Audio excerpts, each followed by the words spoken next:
I will try to make this brief, but I am emotional, so we will see how this goes. For the purpose of this post, I'm Ollie, and my girlfriend of 1 year is Sunny. I wasn't looking for love when I met Sunny, and I half expected it to fizzle out when we first started dating.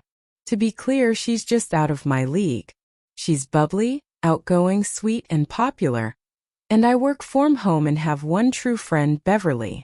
We started talking about moving in together and I was all on board. I currently live with Bev, but she is thinking about moving in with her boyfriend when our lease is up in November anyway. So the plan was for Sunny to move in with me after. Recently it's been a lot. My dad was diagnosed with cancer in January, and then Mom called to tell me that my grandfather passed suddenly of a heart attack in February. Then in March my sister was in a horrible car accident. Things finally started to be somewhat calm since April, but then Sunny went from very supportive and super sweet to quieter, and she put a screen lock on her phone, and in the past month she stopped leaving her laptop logged in. Her tablet now has a password, and she's been taking longer phone calls in her car or going out with friends longer. She's also just not been that affectionate. She's been intense, asking me 1,000 questions, like just recently she's been weirdly asking me if I haven't introduced her to all my friends, and if there are friends she might not know about. I went out with friends one night, and when I got home she asked me with who and then didn't know the names and asked why I never introduced her. I tend to be laid back, and I don't generally need to know where she is or who she is with all the time, and she used to be the same. But this behavior made me wonder what might be going on. Then this past week, I noticed she and one of my friends, Jason, had been hanging out more. His name would pop up on her notifications while we are together, and she would turn the phone over or leave the room with her phone. Last night we were drinking and watching Netflix, and she went to the bathroom and put her phone down but didn't lock it. I saw Jason's name pop up and I opened the messages. A lot of the conversations were deleted, but he had messaged her, "Hey, Ollie is acting weird. Does she know?" My heart sank. I just tried to focus on staying calm, knowing we both were drunk by this point. When she came back, she saw me with her phone and asked, "What are you doing?" All alarmed. I handed the phone to her and asked if there was something she wanted to tell me, and she just stared at me, so I made a bluff and said, "Hey, I know about you and Jason, so you want to tell me?" She sat down and just asked if I went through her phone. I asked her why it would bother her if she has nothing to hide. She asked me if I asked Jason, and I just asked if they are having some sort of affair. She got really still and just quietly asked if that's what I thought, and I explained everything I outlined here. I said that I've been cheated on by my ex-boyfriend and she's acting just like he was when I was starting to figure it out. Sunny offered for me to look through her phone, but I said I know she deleted the conversation. When she asked what she can do to prove it to me that she not cheating, I really didn't have an answer. We sat there in silence for a while and I just got up and went to bed. Sunny didn't come to bed, and when I got up this morning, it's clear she slept on the couch, but she also wasn't there. I figured she went home, so I messaged her, but she hasn't responded. Am I the asshole for accusing her? She's acting so odd and this doesn't make sense. She knows cheating is a deal breaker for me. I've messaged Jason, but he hasn't responded to me either, and I am starting to question everything. The next day, I managed to schedule in a late session with my therapist. I am in regular therapy due to past issues, and came up with some language and talking points. When I got home, I also strategies with my roommate Bev. Bev said I shouldn't jump to conclusions and was behaving like Sunny is my scumbag ex, and that isn't fair. I told her I am planning to give Sunny a chance to clear everything up. I called Sunny, but she didn't answer, which Bev did bring up she could be working. She works odd hours as she works in the arts, and we usually have a Google Calendar to keep up with each other's work hours and the like. I looked it up and she was scheduled to be working, so I sent her a text. The text essentially outlined what I said in my first post, that her behavior is not exactly above board, and the secretive nature of it lends to my questions, specifically Jason's text that I saw and the deleted conversations. I said that if she's with Jason, then be with him, but don't jerk me around, it's cruel and manipulative. Two things I would never expect her to be. I said I was well on my way to thinking I loved her, and this has broken my heart, and the fact that she was not there when I woke up spoke volumes. I expect an explanation by end of day, or I will simply put the few items she left over my place in a box at the front door for her to pick up and take to Jason's. I then texted Jason, and I admit this was not the plan. I was emotional and frustrated because Sunny saw my message and I could see her typing but then stopping and typing and stopping, and I was just wanting her to either explain herself or confess. So I texted Jason a similar message, explaining that I thought our friendship would be stronger than this, and just because my GF is bi he had to take advantage. It wasn't fair of him as he knows my history with being cheated on and he knows how deeply it hurt me. I expected more from him, and I intend to not sugarcoat it when our friends ask what happened to us. Well, Jason actually responded with suggesting we have brunch today. I woke up anxious about it. I would prefer her just confess over text, but now I have to deal with face to face. But I want to know what the fuck they were thinking and why, so here I am a full 30 minutes early, sitting in my car waiting for the shop to open. I really don't know what to expect, and I haven't really had a chance to cry it all out yet.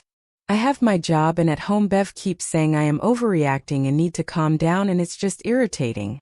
I've had no quiet place to think and cry and just let it all out yet. I guess I will after brunch. Fingers crossed it will be brief and I can start moving on. 2 hours later. I'm a fucking asshole.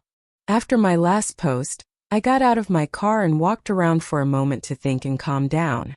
I took a suggestion from the comments and downloaded a voice recorder app on my phone and started recording before I got back to the shop. I walked in and Jason was there.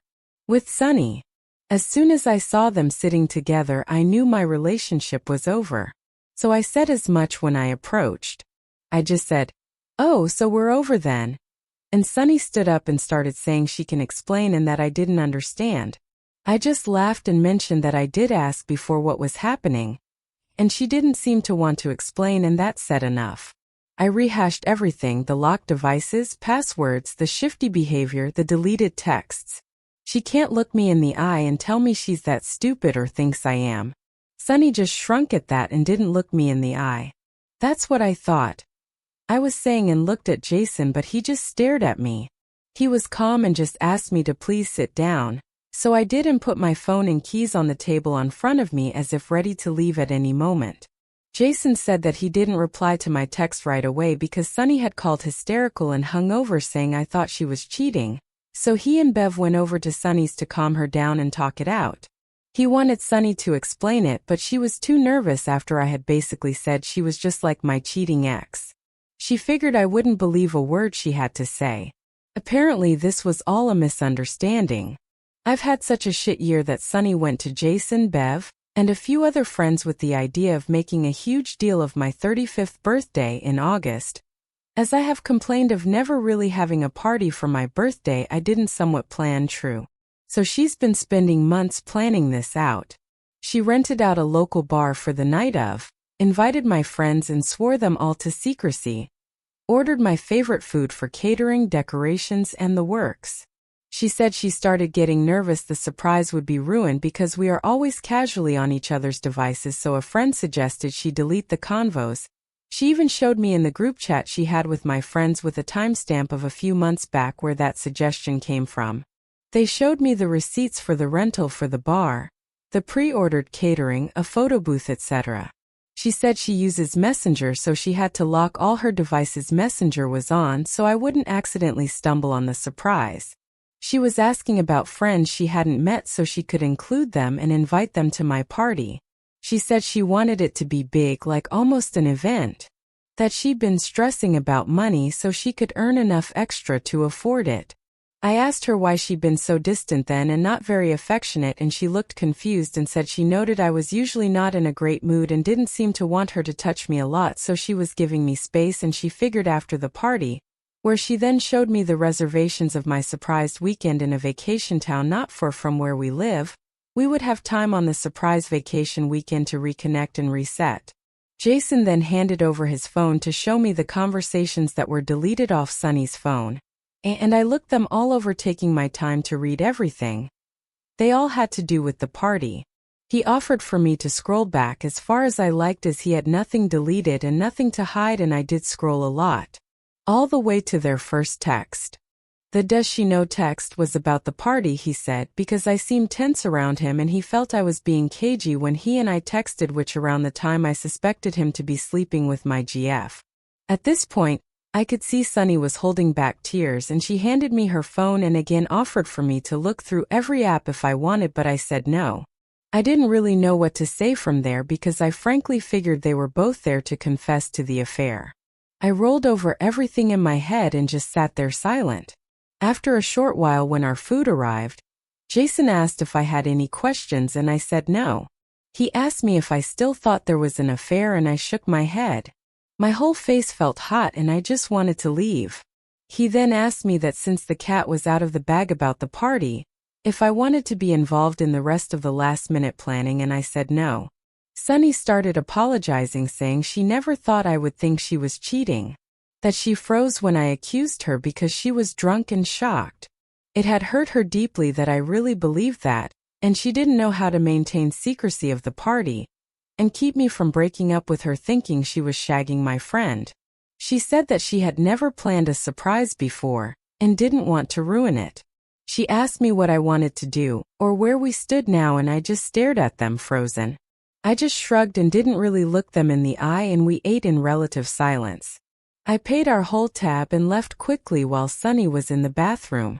Jason asked if I wanted to wait until Sunny got back, but I didn't even answer and just rushed to my car and cried.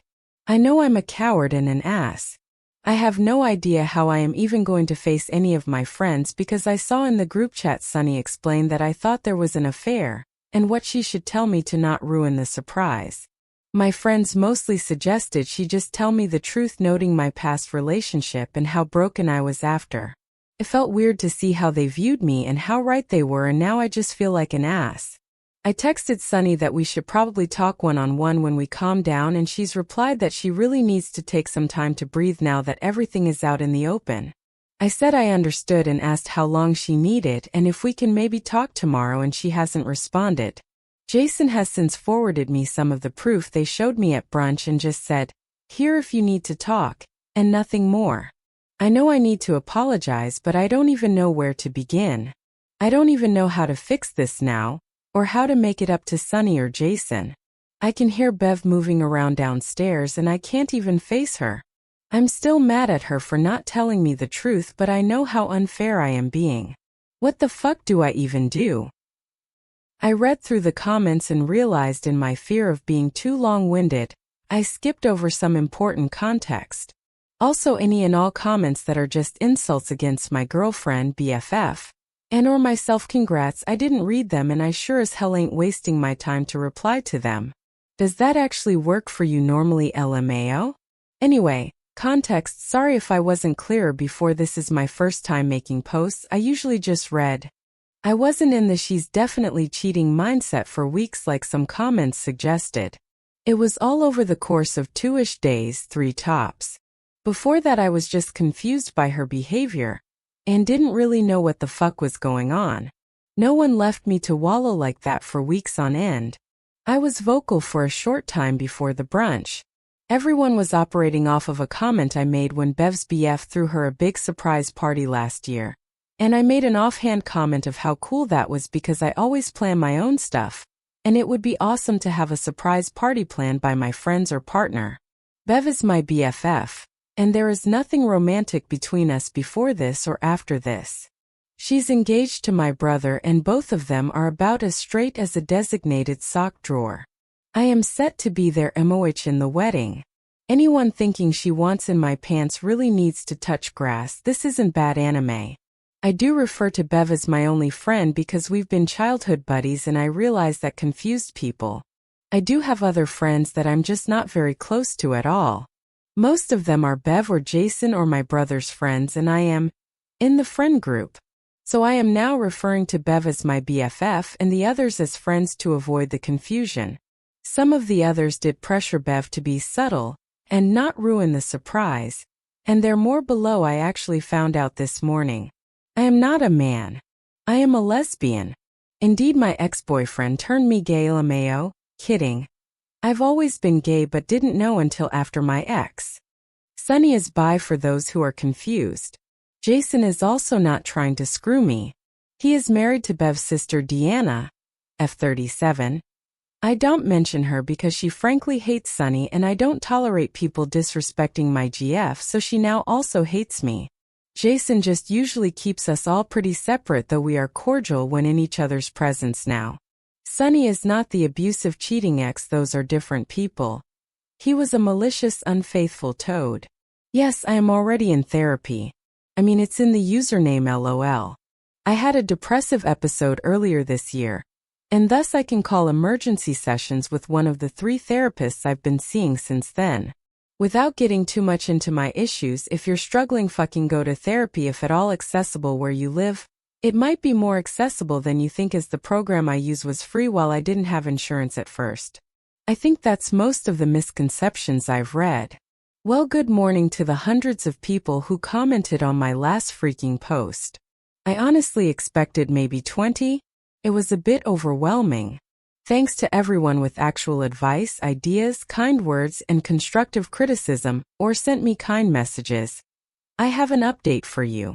And a special make love to a rusty spoon to anyone who spend their time trolling posts just to be mean for no clear reason or being a homophobic pace of camel poo. You can leave LOL. I'm in a jolly mood this morning because a lot has been cleared up. I spent most of last night on FaceTime and text trying to suss out what to do and what everyone was feeling. Turns out the friend group was as split as Reddit on whether or not I suck. Which was fine with me